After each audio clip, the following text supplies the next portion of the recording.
ஓம் ஆறுமுக அரங்கமகா தேசிக சுவாமிகள் திருவடிகள் போற்றி. தவத்திரு குருநாதர் ஆசியால் அகத்தியர் சன்மார்க்க சங்கம் தூத்துக்குடி கிளை சங்கத்தின் சார்பாக 13/4/2026 தூத்துக்குடி தப்பக்குளம் மாரியம்மன் கோவில் வளாகம் மற்றும் அரசு மருத்துவமனை வளாகத்தில் பசித்தோர் சுமார் 350 நபர்களுக்கு புளியோதரை சிறப்பாக வழங்கப்பட்டது.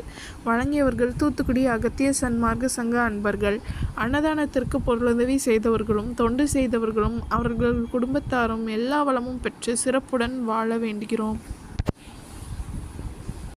சண்முக கடவுள் போற்றி, சரவண துதித்தோய் போற்றி, கண்மணி முருகா போற்றி, கார்த்திகை பாலா போற்றி, தன்மலர் கடப்ப மாலை தாங்கிய தோழா போற்றி, விண்வதி வதனவள்ளி வேலவா போற்றி போற்றி.